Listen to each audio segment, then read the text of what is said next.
I'm sorry. We both do this. We're actually wrong. It's not a cold open. We don't do a cold open. We do a warm open. We conflated the What's term. cold open? Just like start talking about it. Like, so what do you think about the divine? Is that a cold open? No, a cold. I think so. The way I understand it, the cold open is hello and welcome to such and such podcast. This is the episode number. This is the date. This is host. Blah blah blah. That's actually the cold open.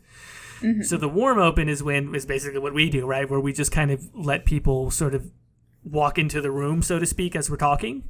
Mm-hmm. And we're talking about whatever. So that is not mine. Where I got that from, and back when I used to do a really old podcast that's not around anymore, when I had like a separate gaming blog and I did it with my friends, we did the same thing. I edited it the same way. It's basically the only way that I like to edit podcasts is with a warm open.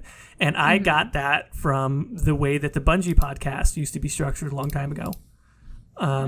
In the lead up to Halo 3, I listened to the Bungie podcast all the time. I listened to it. I think they were doing it weekly too. And then when they're sort of out of the development cycle and they don't have anything coming up, they don't really do it as often. I haven't listened to the Bungie podcast in years. I have no idea I assume they just talk about Destiny now. But they would have like a warm open where it would fade in.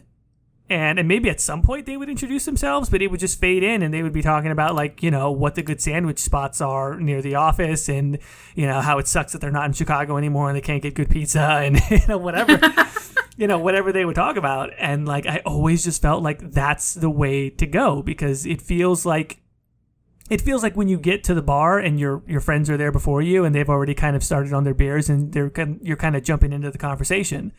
Like as it's going. And so that's what I think people kind of like when people tune into the podcast. It's like, oh, Caitie and Jordan are already talking. So let me just like pull up a chair and like, this is just part of the conversation. And they're already getting out their notebooks, waiting to get that time code of when we mention a dick and go again. Cut. Wait. I can do this. Okay. In the Cyberpunk gameplay walkthrough video, they finally show, no, there's no penis though, but they allude to it. There's almost a penis. Did you see that, by the way? I saw half of it because I came in late, but I did see like a different portion. It looks cool. I'm down. I'm excited. It looks good. I will be honest. Two things, right? I mean, number one, I had hyped it up too much in my mind because whatever I was bitching and moaning on the E3 episode that we did about the fact that they didn't show it at E3, and this was that demo. This was the demo that they showed the press behind closed doors, but they didn't release video of it. Well, now I guess I don't know if this was for Gamescom or what it was, or PAX or whatever. For anyone that hasn't seen it, CD Projekt Red released a 48-minute gameplay, just straight up gameplay walkthrough of a particular mission in Cyberpunk 2077. Looks really good. Looks very intriguing. The world looks massive. The variety of the NPCs, like when you go and you walk out onto the city street and you look at how vertical the world is and how many people there are, like it looks like a true bustling futuristic city with hundreds of NPCs walking around the street, and I didn't see anyone that looked like a recycled, model or outfit or texture or whatever. So I was pretty blown away by it in that respect, but that was about it as far as stuff that blew me away. When I looked at it, I don't want to say the graphics look bad, but they have a little bit of a stylized... I guess I was expecting something that, like, with the character models that would have been a little bit more photorealistic. It looked a little bit stylized to me. Not cartoony, but just really stylized. And then gameplay-wise, like, until they got to the very end, it just felt like a first-person shooter to me. Like, when they got to the end of it and they were like, okay, for the purposes of the demo, we're going to unlock a bunch of high-level abilities so you can really see the variety and stuff. And then you could see the wall running and using, like, the little mantis arm spike hook things, whatever they are, to, like, wall run and then latch onto a wall and shoot people and do, like, more of the slow-mo and the slides and all this other stuff. Then it looked a little more distinctive, but otherwise it just looked like a first-person shooter to me from a combat standpoint. I'll be honest, the only thing that jumped, because I didn't see all of it, the thing that jumped out at me the most is when that girl woke up in her underwear and she, like, turns around and her ass is hanging out. What? I dare you to find the lady that slept alone, if there was a boy there, or a girl there, or whatever sexual partner, that's one thing. But sleeping alone in a thong, nobody fucking does that. Nobody does that. That's really uncomfortable. They just take off the underwear. Wait, but wasn't that the scene where the guy leaves? I don't. Oh, did he leave beforehand? I must have tuned in right after he left. I don't know. I think you did, right? Because it's right after the opening sequence where they find the body of the person that they're going to recover, and then she has the money, right? Like she's been paid. The insinuation, why I thought it was interesting, I felt like it insinuated that she paid the guy, that he was an escort, a male escort. The most important thing of that, I just happened to tune in and missed it. Fuck, now I'm just an asshole. Yeah, because like they got paid for their job or whatever, and she's like, yeah, I'm gonna have a good time tonight, whatever. Like I'm gonna get drunk and I've got money to spend or something like that. And then the way the guy gets up, like he gets up, he doesn't say anything to her. I can't remember if he grabbed something off the counter, like maybe money or something, but he just kind of like he grabs his coat and walks out immediately. Doesn't say a word to her. And she sees him. It's not like he sneaks out. She sees him walk out, and she's like, all right, and then kind of turns over. And then that's it. And so my insinuation from that was you can maybe have romances, but you can also have maybe like prostitutes, essentially. I mean, the Witcher series is full of sleeping with prostitutes. I would not be surprised at all. CD Projekt Red giving us what we expect. Can we also collect sex cards? Okay, we are going on quite. This is not what we're talking about today. It's a warm open. Now we're gonna. How many have you gotten? Which one? Have you gotten them all? I'm kind of still early game, and I also don't want to get like flagged by YouTube. So I think I'm just gonna play Geralt as he doesn't know how to woo a woman, because I feel like that's a lot funnier than collecting the sex cards.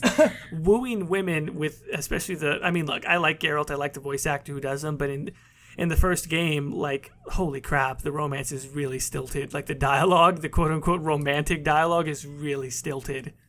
Well, like, in, like, the first, 30 minutes of the game, maybe, you can already have a chance to sleep with a woman? Like, that's insanely fast. Yeah. Oh, boy. All right, anyway, speaking of, sleeping and choosing to sleep with people, we're going to be doing a continuation on Dragon Age Inquisition choices because y'all demanded it. Yes. That was the best segue I could have come up with. I give it a B-. It's pretty good. Yeah, okay. Okay, so I have about 5 different choices that people requested us to talk about that we didn't last time. The major one is, who do you leave in the Fade during Here Lies the Abyss? Hawke or the Warden, which is either Stroud, Alistair, or Loghain? And does it change depending on what Warden you have? So do you want me to go first, or did you want to go first? Oh, you go for it. So for the long time, it was just not Hawke, right? Like not Hawke no matter what. I really had that affinity to Hawke. And then maybe somewhere around my second playthrough of Inquisition, I came up with a different roleplay pattern or standard for Hawke. And I think I've talked about this on an earlier episode, so I don't want to re-explain the whole thing. But the essential idea is that Hawke is a tragic figure. And so that I sort of like the idea of him sacrificing himself, right? Like I play Hawke a different way in Dragon Age 2 through Act 1, Act 2, Act 3. I play him more comedic in the first one because he's younger. And then he tries to be diplomatic in the second one, but the way that things wrap up in the second act, and there's a lot of dark stuff happening. I always, for the past few playthroughs, Hawke is a mage. Hawke is not renegade, but whatever, aggressive by the third act. Pro-mage, supports Anders. Like, Hawke becomes an extremist because I think Hawke as an extremist is more interesting. And then my narrative for him in Inquisition is once the full-blown war has struck out, he feels bad about that and he realizes he's gone too far. And so then whatever, he feels like self-sacrifice is the way to go.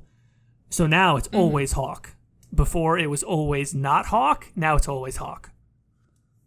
See, I feel like that answer highlights why this one's difficult to have, like, a quote-unquote good choice, because it really depends on who your Hawke is. What you just said is a really interesting story arc and is a really good, decision for you. Like, I think that's a really cool storyline. Whereas in my story, like, I always... Well, not always, but I prefer in my canon to have Hawke living because I hate the idea of her leaving Fenris behind. I think that's there's only like a few things that make me infinitely sad, and one of them is like losing a partner. That's like my number one fear, so I can't imagine doing that to like a player character of mine. So I just don't want to do that. It's always going to be whatever warden it is. So I guess that's my opinion on it. But it's so dependent on who your hawk is and what you think of your hawk. And I think it also depends on the warden. Like, Stroud, poor guy, should have, like, if he was in Star Trek, he would have a red shirt. There's no reason he needs to even be in the series. Yeah. Logain should have died decades ago, so fine, whatever. Alistair, I think there's a valid argument to say, like, no matter who your hawk is, maybe Alistair should be the one to live because of his unique bloodline. He's one of the few good guy wardens that we know, well, I guess depending on your view of Alistair. And he's a born leader, technically, but he stayed with the wardens. Wouldn't that be good to have a born leader in the wardens to do whatever? Yeah. So, like, I feel like there's just so many choices dependent on this. So I don't think we can come up with a good, solid answer of who should be the one to live on and go help the wardens in Adamant. So... Yeah, and that's another thing, too, that I did mention, was that I feel like the wardens need an Alistair, or potentially even a Logain, to be their leader. And I think that that's really important to, I mean, even though it's not necessarily evidenced in the events that we see on screen, I just kind of feel like having that strong leader would be really, really important for the wardens if they're going to have a future. In Origins, I can totally get behind the mindset of we need more wardens, so why not recruit Logain, whatever. Coming into Inquisition, though, I think... I don't know. I don't think I, in good conscience, could keep Logain alive and then say, oh, and I want him to go lead the wardens. Because I saw him as a leader. He did a lot of terrible shit. He sold elves off. He poisoned a whole bunch of people. Do I want that same guy now in charge of another large organization? No, of course I don't. I mean, he does have experience, Maybe though. He's good at it, but for what cost? Yeah, you know what I mean? Like, he does have he has executive leadership experience. You can't argue with that. I mean, he has the experience, but not like... I wouldn't want him to, you know? He did technically take the king's army and turn tail and run in the middle of the battle while the king was getting crushed like a pineapple by an ogre. I mean, it's not exactly... Yeah, I don't know why he would make a good choice. No, he needs, like, If you have an argument on why Logain should live over whoever your hawk was, please send a comment, because I don't understand it. I have one. Convince me not to do this, Caitie, because I've never done it. But I'm not typically I'm just like, fuck him, kill Logain in Origins. I normally kill him in Origins, but I'm thinking, you know, like, I think you were the one that maybe talked to me about, you know, Logain has some redemptive qualities, like particularly when you, because I read what was the first book again? The Stolen Throne. Long ass time ago. Like, I read that while Dragon. I should probably go reread that to kind of get an idea of young Logain, and then I don't know, maybe I've always had in the back of my mind of trying to do this one where it's sort of redemptive, where Logain, where this is how, you know, whereas Hawk might find his redemption in death, maybe Logain, because technically he does have those organizational, you know, type A alpha personality leadership qualities, he could find some redemption in doing it right, potentially, with the wardens. Again, total headcanon, because you would never see how he leads the wardens exactly. Mm-hmm. Does that make any sense, or am I being dumb? Convince me not to do it. No, it makes sense, but, like, he has good tactics. It's ruthless tactics, you know? Yeah. And the wardens are already ruthless enough to the point of it being... I hate using the word problematic, but I don't know what else to use instead. So do we want someone who is the king of problematic, they have right. They have in charge of the wardens? They have a bad track record with ruthless.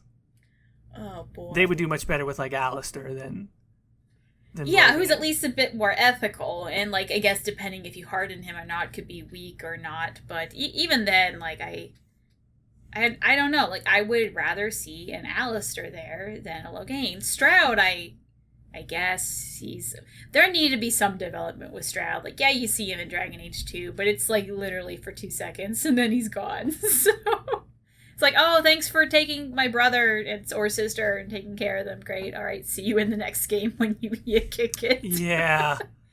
Yeah, I just think Hawk is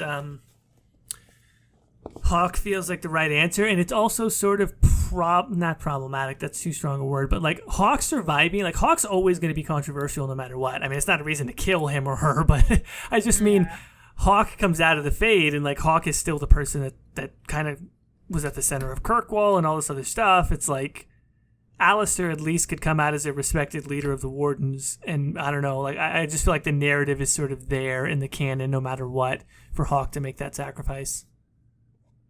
That's fair. Oh. But I don't know, I still like keeping Hawk alive. Like you can take that from my cold dead hands. No. So that reminds me, you said something about Fenris. Okay, so obviously, you know, I for my Hawk, probably a couple of them were Meryl, and then one was Anders, and they all need Hawk in a certain way, right? Mm-hmm.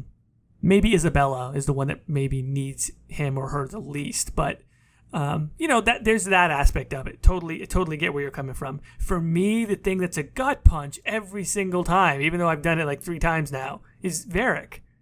Like, God damn, Varric is just like, he's heartbroken. And like, I don't know if it's just me reading too much into it, but if you kind of look at where Varric is in Dragon Age 2, to me, Varric strikes me as the type of person who has a lot of connections and has a lot of acquaintances and has a lot of people that he can drink with, but he doesn't actually have very many friends.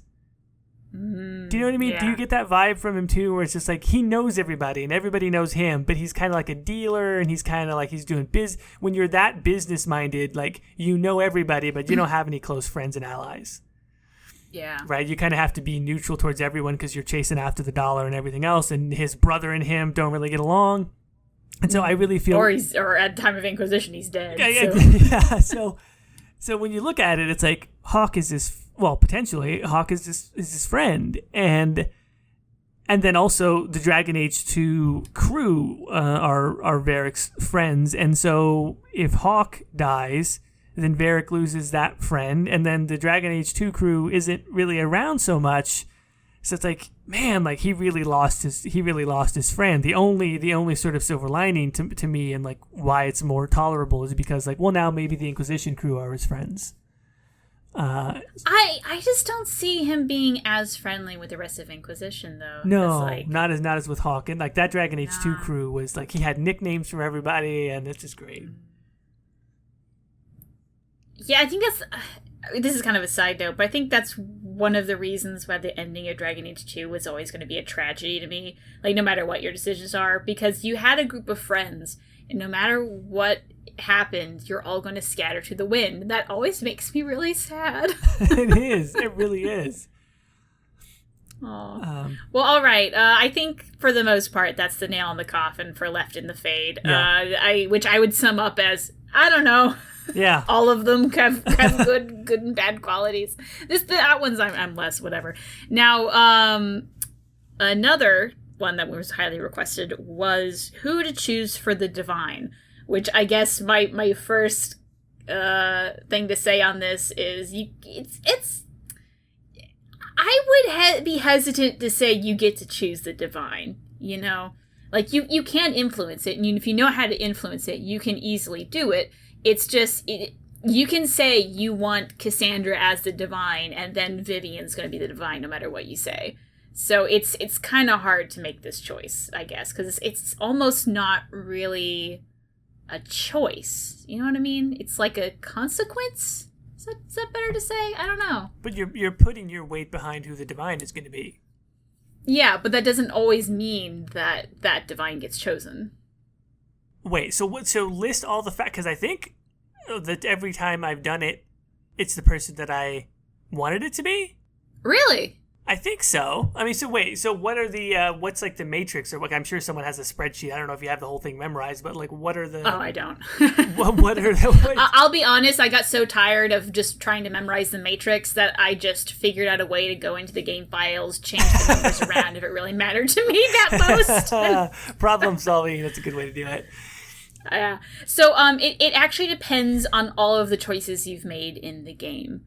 So it counts into pretty much everything we've talked about so far about like who did you leave in the Fade, who did you keep the Wardens, what did you do with the Well, whatever, and adding all of that up will give like Cassandra, Vivian, or Liliana different points, and you can add in points if you back them or whatnot. But you can back Liliana, but if you choose all of the things that Vivian approves of, Vivian will get voted in.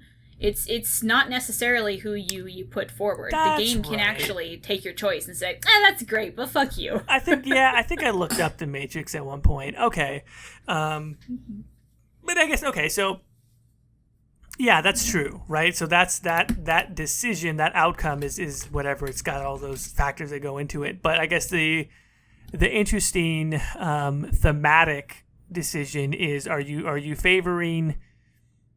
How do we describe the two sides, really? Because they're Cassandra wants reform. I mean, she basically says that, but she wants reform with a certain amount of respect, or I mean, she seems to appreciate what the Chantry is, whereas Liliana wants like more drastic reform, right? I mean, that's essentially what we're choosing between. Yep. And then Vivian is like drastic in the other direction almost. She wants status quo, but she does want a little more freedom for mages, doesn't she? Didn't she say that at one point? She does. More self-governance or something? Yeah, it's more like... I don't know how to describe it. She definitely still wants Templars, though. Yeah, it's like she has more power over mages, and then mages have more power in general. It's, I don't know. And like no matter what happens, she always makes that College of Enchanters or whatever it is, which we have no idea what that even means. So, I don't know. Vivian's is kind of like, I feel like Vivian has a lot of questions regarding her. Like her as the divine that we just don't really know at the moment. So, right. I don't know. Which way do you lean? I mean, what do you think is best for the Chantry? What do you think is best for Thetis? So I think I'm gonna be honest. I think the best for Thetis might actually be Cassandra.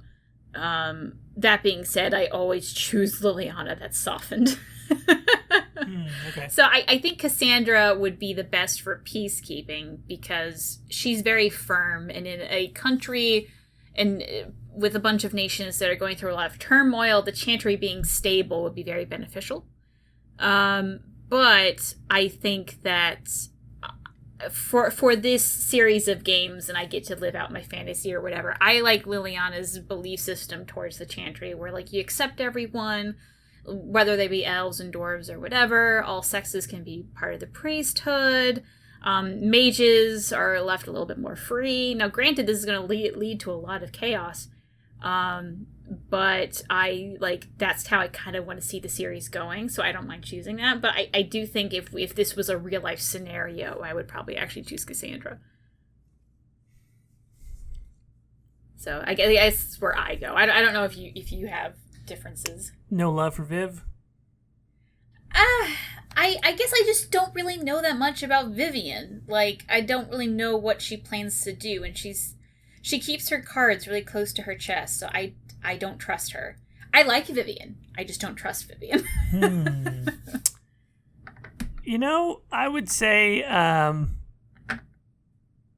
always pick Cassandra, right? So that's the number one thing. I always pick Cassandra. I think that she's probably the if you actually throw Vivian into the mix there, Cassandra kind of becomes the moderate option, where she's got a little bit of a reformist in her, but she's also trying to maintain sort of what the importance of the institution is. I also think she might be the best, and this is going to sound perhaps strange to some people. I actually think Cassandra is the most Andrastian. Like, I think she's actually probably the most sincere Andrastian. Like, she actually believes in those tenets, and she kind of talks about them, and so maybe it's the right type of reform. It's like the reform that's birthed from actual religious or spiritual earnestness. I don't think she's going to be better than Vivian at managing the politics of it, right? Obviously, right? Like, Vivian is going to be the strongest leader for it, and so maybe in the future I'll go out of my way to do a Viv one. Like what do we what do we know about Viv, right? You're right in saying she sort of plays her cards close to her chest. I mean, what we know about her is she's a boss-ass bitch, right? Like, she's gonna hold it down. Like, she's not gonna be steamrolled by any of the other political powers in play. So I like Vivian from that aspect. Liliana is a boss-ass bitch in her own right? I wouldn't count on Liliana being steamrolled either. She's just a bit stabby is the only problem, okay? Well, if she's hardened, she's stabby. I think if she's softened, she gets less stabby. She's less stabby, but she still orders people to, to, you know what I mean? Like, I wonder if, like, and I mean, this would be kind of awesome in one sense, right? Like, Liliana being the divine, but also sort of being like a spy master divine. Like, if she's, I think that's essentially hardened Liliana, to be honest. Do you know what I mean? Like, that would be awesome if she's just kind of like, she's still ordering assassins around as a divine. I mean, to be fair, the last Divine Justini, that's what she did. Right. So, I mean, there's that aspect too. But I view Liliana as being the most unstable, right? She's gonna shake things up. The reforms may or may not be met with, a positive response. And then if things don't go her way, she's liable to steal, kill, do a bunch of clandestine spy shit. And I'm just like, I don't really know if that's the best thing for the Chantry. Well, that's what happens in the Trespasser slideshow. If you have a stabby Liliana, she'll say, like, there was a couple riots and then they quickly got silenced. I wonder why. Yeah. Like, there's already echoes of that. So yeah, I would say Liliana least likely for me. Cassandra is what I always pick, but then again, I see the pragmatic angle for Vivian. Now, out of curiosity, of the Cassandra as divines in your playthrough, what race were you playing? Elf, human, dwarf. So kind of like all of them. Yeah, then. Yeah. I guess I like the Liliana route, especially going with an elf, because she's pro-elven. Like, she like I don't think, not that Cassandra or Vivian isn't pro-elven, they just don't act like it, like it isn't a priority to them, where Liliana it is, and I appreciate that, and so I'll go with her. So I guess that's another reason why I also do that. Yeah, that makes sense. I mean, I guess I didn't think of it, this wasn't like a major aspect of it, but I guess sort of the thing was like with my Elven Inquisitor, it was just like, well, this is your religion, and again, Cassandra seems the most Andrastian, and then with my dwarf, it's just like, I don't really care about religion. And again, you seem to know a lot about this. Whereas even Liliana doesn't, she seems different. And again, I guess I'm thinking more hardened, but like Liliana in Origins seems to care very much about her faith, whereas Liliana in Inquisition is, to me, more ambivalent about it at this point. Mm-hmm. Well, that's all I have to say on Divine. Yeah, do you have any? No, we got a good distinction there. You're leaning more Liliana, I'm more Cassandra, but I've also got some appreciation for Vivian. Well, I guess I don't disagree with you that Cassandra's probably the best option. I just kind of like the chaos answer because I want to see what happens. Yeah. So I feel like our opinions are actually closer than they appear. Yeah, no, I get that for sure. So, okay, let's, I guess kind of going off of that, at the very beginning of the game, mages versus Templars. And here's an issue I have with that, is that it also has a huge game. It's probably one of the biggest choices in the game as far as, like, how the gameplay is going to go. So I feel like, let's start off with talking about just who do we think the best answer is for mages or Templars, and then we can go on to why we think who had the best level or who was the best nemesis. So, do you have an opinion on mages versus Templars? Yeah, it's pretty much mages all the time. It's and I kind of feel like, and I believe we talked about this at one point, which is that it feels, I don't know if to say that the game is steering you towards mages. That's probably wording it too strongly. I think maybe the default sympathetic position is with mages. I mean, if you think about it maybe a little bit more deeply, you can find a sympathetic angle to supporting the Templars. But to me, the Templars are just sort of framed in a draconian sort of way. And I don't know, like the implications of them being this weird sort of like religious military situation, that never appeals to me. Even on some of, I mean, I've done it with a very Andrastian sort of human Inquisitor, and that's about it. I completely agree with you for, like, if we're talking about Dragon Age 2 or, like, mages all the way. I just feel like Inquisition does a better job because technically the angle of why you're even choosing is who's going to close the breach. And it would make sense that Templars know how to get rid of weird magical shit. It's true. So I can kind of see for both. I like choosing the mages. I guess my reason for also choosing the mages is more based on I really liked the In Hush Whispers quest a lot more than the Templar one. It really has less to do with who I think is going to close the breach better, because I think they're going to do about equal. It's really just who I want to play, like what level I want to play. Now, that being said, as much as I love In Hush Whispers as a quest, I think Calpurnia is a much more interesting nemesis than Samson. Yeah, because Samson just strikes me as being kind of boring. Yeah, he's like, the Templars were thrown away and I'm pissed about it. Great, awesome.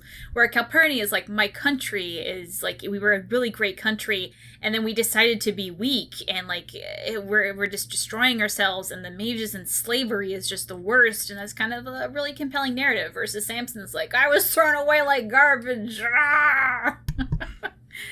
So I kind of wish, I'm sure there's a mod to do it, but I almost wish that they switched out the nemesis of Samson and Calpurnia, and then in that regard there would be no good reason to choose the Templars. Ever. She fits a bit more sort of working. I don't know, I feel like her by Corypheus also kind of makes more sense with her backstory. Mm-hmm. And then, like, I don't know, just like her being almost a foil to the Inquisitor is just a lot more interesting than Samson is, because she, like, even in the end you can just convince her to be like, hey, like, I respect your goal of trying to better Tevinter, but this is not the way to do it. And she's like, dang, you're right, bye, and then she just leaves. But like Samson is just like a mindless drone. Yeah. So I don't know. This is I almost want to say this isn't so much a choice of mages or Templars, but a choice between In Hush Whispers and Champions of the Just. You know, like, it's really not about supporting mages or Templars. It is really just the level design. Well, In Hush Whispers is one of the greatest missions in the history of Dragon Age. Yeah, I loved it. It was really great. Like, and here's the thing, Champions of the Just isn't bad. It's a perfectly fine quest. I just think In Hush Whispers is a lot better. Yeah, it's got that weird flag thing. What'd you say? Doesn't it have that weird flag thing where you gotta raise all the thing? Oh, you don't have to do that, though. Yeah, but it's there. And what did I say about completionist things that I should just skip? But, like, it's, so there's that guy you bring, Abernash. If you don't do the flags, he survives. If you do the flags, he dies. So it kind of depends on what you want to do. And it's like, I don't know, the flag thing I didn't mind it that much, because it's supposed to be the envy demon learning more about you and whatnot. And like, it's the whole storyline is like the envy demon is trying to figure out who you are so he can copy you and take control, and which apparently in the original design for the quest, and even went so far as to actually have lines recorded that you could find in the game files, there would have been an option, like if you failed or something, to have the envy demon possess you, and then Solas would be the one to figure out that, oh god, the Inquisitor's possessed, and part of the quest would be trying to get you unpossessed. Which I think if they did that would have made that quest completely different and a lot more interesting, maybe even more so than In Hush Whispers. Yeah, but no, that would have been a unique wrinkle, which, you know, Hushed Whispers has the time travel thing, which becomes like this, oh wow, we've never seen this before in Dragon Age. Mm-hmm. So I granted, I know every time they think of something and then they changed it for a reason, but I would really want to know why they changed that idea, because I think that I don't know how that would have been a bad idea. Like, unless the gameplay just wasn't fun. I don't know. And then there could be like, oh, now I'm closer to my companions because they got rid of the thing in my head and blah blah blah blah blah. So well, not just that, but like it's a possession, right? And you're choosing to side with the Templars, and it's like sort of reinforcement of just like, yeah, this is why we need fucking Templars, because people get possessed. I agree. So I don't know. I kind of feel like it's, even though I think Champions of the Just is a fine quest, it just is overshadowed because it just lacks that certain something that just isn't quite there. I don't know. Like, going through your head was a lot of fun, but I feel like it just missed something. Like, it never really got me as much as seeing my companions that I've grown attached to over the past couple hours sacrifice themselves in this alternate dimension. Like, that was a lot more compelling to me than there's a demon in my head trying to possess me. Because I never really felt the fear in it. Where if in that that other scenario that never ended up happening, you could actually be possessed, there would be a fearful thing. Like, I don't want to be possessed, and I know I actually can be. Versus, I know I'm not going to be possessed. We're just going to win this, and it's whatever. So, I don't know. So yeah, I guess I would always choose mages then, even though Calpurnia is the better one. So, which is sad. Yeah, no, I agree. Did they release like the kind of like they did with Mass Effect? I know at one point where they give the percentages of what choices. I don't think they did. I don't remember ever hearing anybody talk about like, oh, these are the percentages of people who chose this over that. So, and with the Dragon Age Keep now, I feel like that's even easier because you don't actually need to get people's game data. You can just look at what they have stored in the Keep. It's true. All right, so Mages Templars. I think we've established our thoughts on that one. What other ones do we have? Another one is the Bull's Chargers.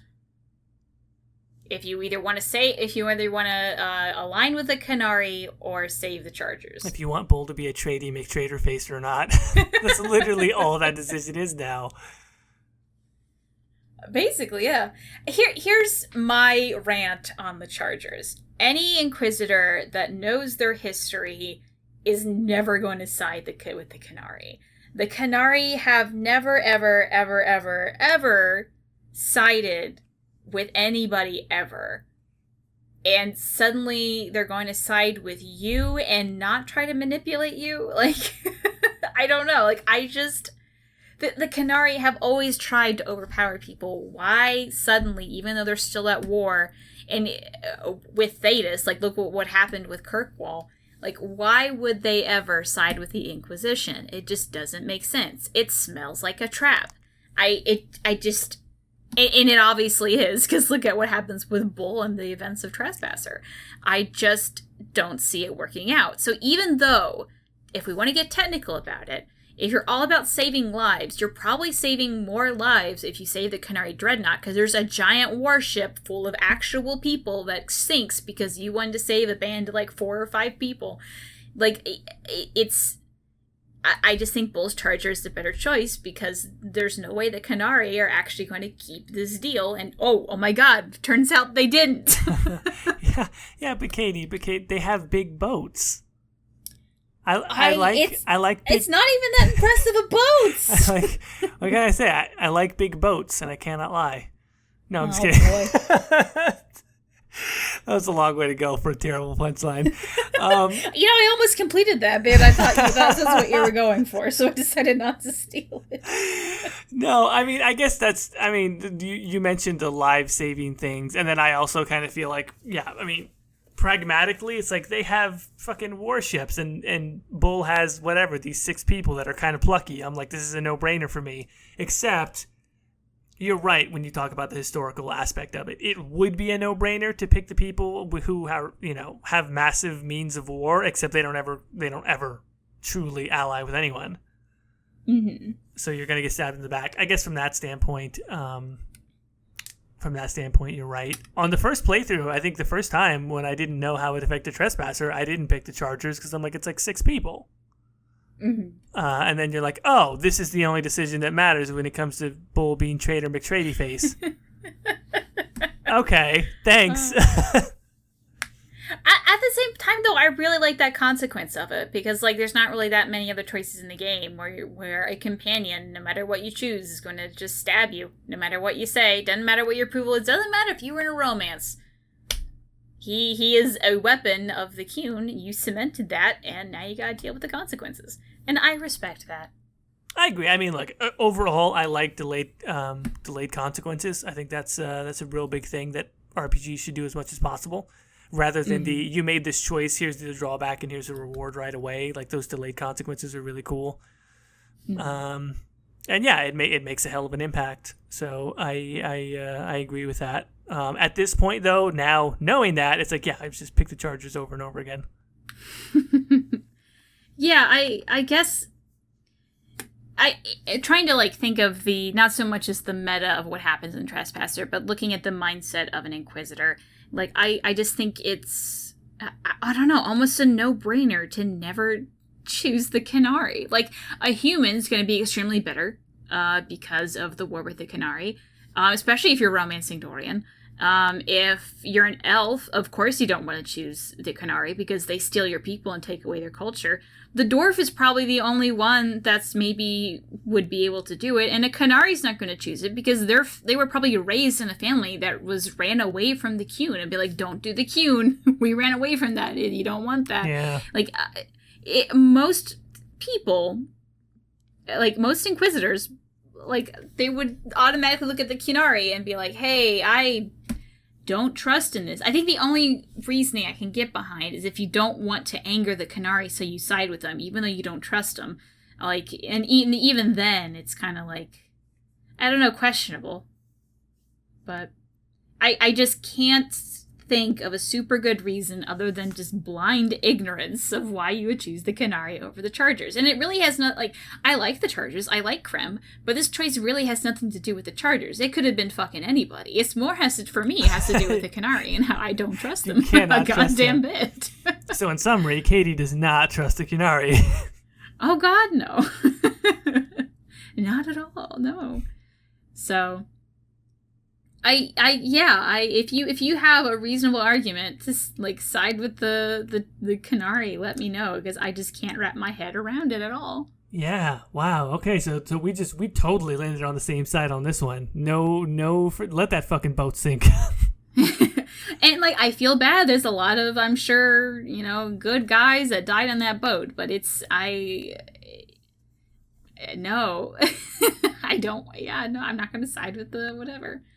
So, I don't know. In that regard, maybe it's even better to just say no to the quest, which would get Bull to stab you in the end. But yeah, I think it's totally reasonable for Bull to say, "Hey, the Qunari want to align with us," and you go, "Yeah, I don't believe that. I'm going to pass." In fact, why don't you go too? But it's interesting that Bull and Vivian are, if you recruit them, one of the few companions that don't leave you. Blackwall, Sarah, Cole, and Dorian, if you get them mad enough, they peace out. But Bull and Vivian will always stay, no matter what you do. You know what's interesting about that? And I think that's actually perfect now that you call it out like that, this two of them together. Because how do I put this? They both have a job to do. Like, in their mind, they're not there because they like you. They're there because this is an important place to be, and they need to have an influence on it. Mm-hmm. So they're just like, yeah, whatever. Yeah, I didn't join because I liked you. Right? Whereas everybody else has kind of decided that they believe in you. Like, they are there because they have a job to do. Mm-hmm. Mm-hmm. Was it the Well of Sorrows? Did we not talk about that one? Well of Sorrows, I think we didn't do. Yeah, whether or not who goes in and whatever. We didn't talk about. It was the Well of Sorrows. I meant to say Well of Sorrows, not Solas. I know what I'm doing. I am very prepared for this podcast and very professional. All right. So, I mean, look, you're more prepared than me. You're the one. Are you? What did you say? You're more prepared than me. You're the one who came up with the list of topics. If I was the one preparing for it, I would have been like, destroy synthesis or start talking about Mass Effect. Well, who do you choose, Morrigan or the Inquisitor to drink? I just go in every time. Morrigan is just shifty McShifty face. You can't. I mean, like, even though I think that that's sort of a narrative more holdover from Dragon Age Origins, just, you know, her voice actress and everything, she just seems sneaky. And so I'm like, no, I'm going in. What are you doing? Get out of here. Hey, I like Claudia Black. Oh. No, but I choose Morrigan every time. Because I don't know. Here's just a guinea pig. My thinking on it. Even though I played a Dela Shelf in my canon, there is a giant pool of God knows what that Morrigan describes as feeling hungry. What does that even mean? You don't know what this does. You don't know what it is. If you have the arcane ability, you understand that it's I don't know how to pronounce it. It's like Geas something, I forget, but it's you know that it is a pull of will. You know what that is.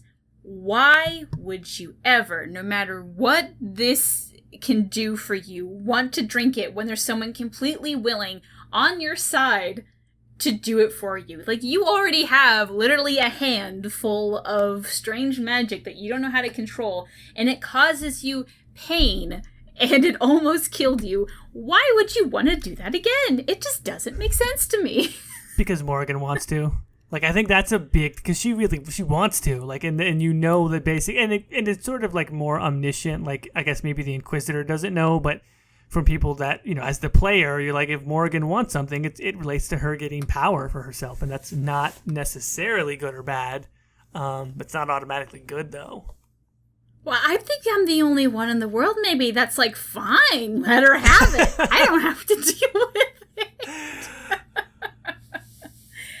I don't know. Like, I just think it's a much... Even when we go into the meta, I think Morrigan is definitely the clear, like, should have drank him from the well. But even beforehand, I'm like, this seems like bad news. This, I don't want to do this. I just don't. Maybe this is just my personality, but I don't like doing things to my body or myself that I don't fully understand the consequences. Oh. I'm not going to go dunk a butt and let's go when I don't even know what it's going to do to me. That says something interesting about my personality that I didn't realize. I think that might be the distinction, because I'm the total opposite. I'm like, yeah, sure, I'll try it. Give it to me. Oh my Can't God. kill me the first time. No. I'm a little experimenter, man. I was just like, yeah, sure, I'll take it. Let's see what happens. Oh God! Like maybe this is really just a personality thing. Like maybe I don't know if this is TMI, but I don't even take hormonal birth controls because I don't like what that does to my hormones. I don't like that feeling. So I of course I'm not going to do some strange magic shit. Oh, I don't even take hormones. I'm like that person where when it comes to especially stuff that's like, I mean, at least purported to be all natural, like supplements and stuff like that. You know, like there's just, I have my one friend who's always the same thing. He's like treating himself like a guinea pig. He's always trying some new supplement or whatever for like, you know, different vitamins. He's like, you want to try some? I'm like, yeah, sure. Give me one. I'm like, I'm not going to read the back. I'm not going to Google search this. We'll just see what happens. Oh God, no, God, I can't imagine. No. Well, maybe maybe the Well of Sorrows like is more about like how do you feel about, you know, treating your body than anything else. Yeah, I mean, I guess the one justification I do have for more like not doing it is the one character I had that was sort of like strong Andrastian. Felt like this is an elven thing. Whatever this is, it's elven, and so not me. Mm-hmm. And that was more kind of the rationale for it. Like, as a good Andrastian, I'm not doing that. Or like what Sarah says, it's just a temple full of demons. So you like, I don't want to drink the demon water. No, thanks. Now, diving into the meta of it, of like what are the actual consequences of the well, I still think Morrigan's the better choice because you eventually learn that now Flemeth has physical control of like your will and your body whenever she just well pleases. Which, yeah, it really sucks for Morrigan for that being her mother, but at least you know that. So here's how I think it, and this is kind of maybe a fan theory, but who Mythal controls that well. We know at the end Flemeth dies, or whatever, her body disintegrates. We don't really know what exactly happens, but we do know from designer notes that their intention was that Flemeth is, like, at the end of her story, and that little weird wisp she's putting into the Alluvian is probably the fragments of Mythal that she's saving for Morrigan. So now, hopefully, as Morrigan is described as the inheritor, Morrigan will inherit the fragments of Mythal, and now she just has power over herself, and it kind of nullifies each other, and it's really not that big of a deal. Versus, if your Inquisitor drank from the well, now Morrigan probably has control over you. Yeah, that's true. It also kind of keeps them whatever mother-daughter weirdness contained in that nonsensical loop. Yeah, I mean, when you go into that, it seems a lot more clear cut. That it should be Morrigan. Even though in Trespasser, if you drink from the well, you don't have to fight all of the spirits. Like, it just, I don't know. I'd rather fight the spirits than be controlled by Morrigan. Right. Who wants to who does what, you know? So that's how I see it. Yeah, I mean, I guess it becomes in that case a clear case of like, yeah, Morrigan does always want power, and then there are drawbacks to that, and so you let her just eat it. Mm-hmm. But let her know that her wanting power is going to have some consequences that she doesn't really want. Yeah, I mean, it's a good choice in that respect, right? I mean, because there's multiple ways you could look at it. There's danger, but there's also potential power. But even if you get the power, there's still more danger. And so it's multifaceted, and then you could. I think my tendency would have been to stay away from it if I didn't sense Morrigan's eagerness, right? Like, her eagerness makes me suspicious, and then I'm like, oh crap, I got to keep it away from her. But then maybe you just want to stay away from it altogether anyway. That's why I like I like the decision. You know what I mean? I like the way it's set up because it's multifaceted and it plays with your expectations of what it's gonna lead to. Mm-hmm. Man, I get, because I hear this all the time on the subreddit, and people are always like, I don't want to give it to Morrigan, I'm an Elven Inquisitor, and I deserve whatever was my people. And I think I'm the only Elven Inquisitor that was like, fuck that. I don't care if this is going to make me the power of a god. I don't want to test this. I've had enough of this magic bullshit. No thanks. Like, I'm not doing this. No, thank you. Morgan's like, maybe I should. I'm like, I'm already stepping back. Like, no, go. I'm shoving you in. You don't have to ask. I mean, you know what's hilarious? It's just like, I am totally the opposite, right? You're the Elven Inquisitor who, whatever, quote unquote, has rights to it. I'm the fucking Carta dwarf who's just like, yeah, whatever, give it to me. Morgan's sitting there like trying to make her case, and you just like fucking Solas is mad. Everybody's mad. I was like, yeah, whatever. Can you put it in a tankard? Give it to me. Now, I don't actually know anything about what warden you chose, but would your mind change depending if you romanced Morrigan or not? Would it change? No, because even a romanced Morrigan, you still can't trust her. my warden would be... She ran off with your kid after all. Yeah, seriously. My warden would be like, look, I basically common law married her and I still don't trust her. I trust her less. What an awful marriage. You can't trust her. Yeah, well, I mean, she did run off with the kid. I mean... Oh, God. I mean, you got to raise them in the end, question mark? I don't know. Oh, boy. So I think that's... Oh, I guess, the elves, whether you want to, what in that section where you want to like ally with the Sentinels or kill them all. Is that really one people debate about? Not really. Like, most people say like, yeah, we'll just ally with the Sentinels. I just don't know if like is there a good cause to be like, you know what? The enemy of the enemy is not my friend. It's hard as fuck too, right? What'd you say? Fight? Don't you end up fighting a bunch of them if you do choose to? There's no combat sequence involved with it. No. If you choose to ally with them, like you don't have to fight them at all. They're on your side. Yeah, well, that's what I mean. But choosing not to ally with them. Oh yeah, then you have to fight with them. Yeah, isn't that fight hard as fuck also? I don't remember so much it being hard up until you have the boss battle with Calpurnia or Samson, and there's like this giant elven guy with a hammer that just ruins your day if you try to do that boss fight.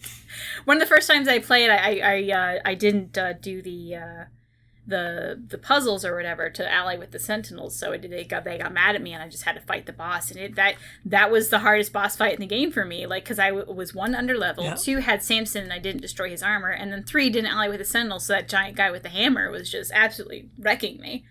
So that's I don't know. Other than you didn't do the weird trials for whatever reason, like, I don't think there's any reason to deny the Sentinels that allyship, because it only really hurts you in the end. Word. Yeah, great. Well, is there anything else we want to discuss? I think that was most of the major ones. I can't think of any of the other ones. Yeah, I think that's I think those are probably the big. I'm sure the comments will also bring up some other thing that we could discuss. Maybe like tiny ones, but I feel like for the most part, like, this is always a two episode topic. I can't imagine us like going back to Inquisition. Like, we can always do Origins or any Mass Effect or Dragon Age 2 or whatever. I was gonna say we could do some Mass Effect ones as well. Mm-hmm. I need to play that series again. Maybe that's something I'll do in Codex Added, because it has been 5 years since I really touched the game, and I have forgotten a lot. Well, at least, I mean, you can do it with all the graphics mods and texture mods and everything, and it looks quite good. Oh yeah, I should get the DLC too, because there's a lot of the DLC I have not even touched, like Leviathan, Kasumi, was that her name? The thief lady. I like her lipstick. It's interesting. I don't know who she is. You never really do. They don't delve too much into her, but that is a fun mission. Is the Kasumi DLC? That one's actually quite good.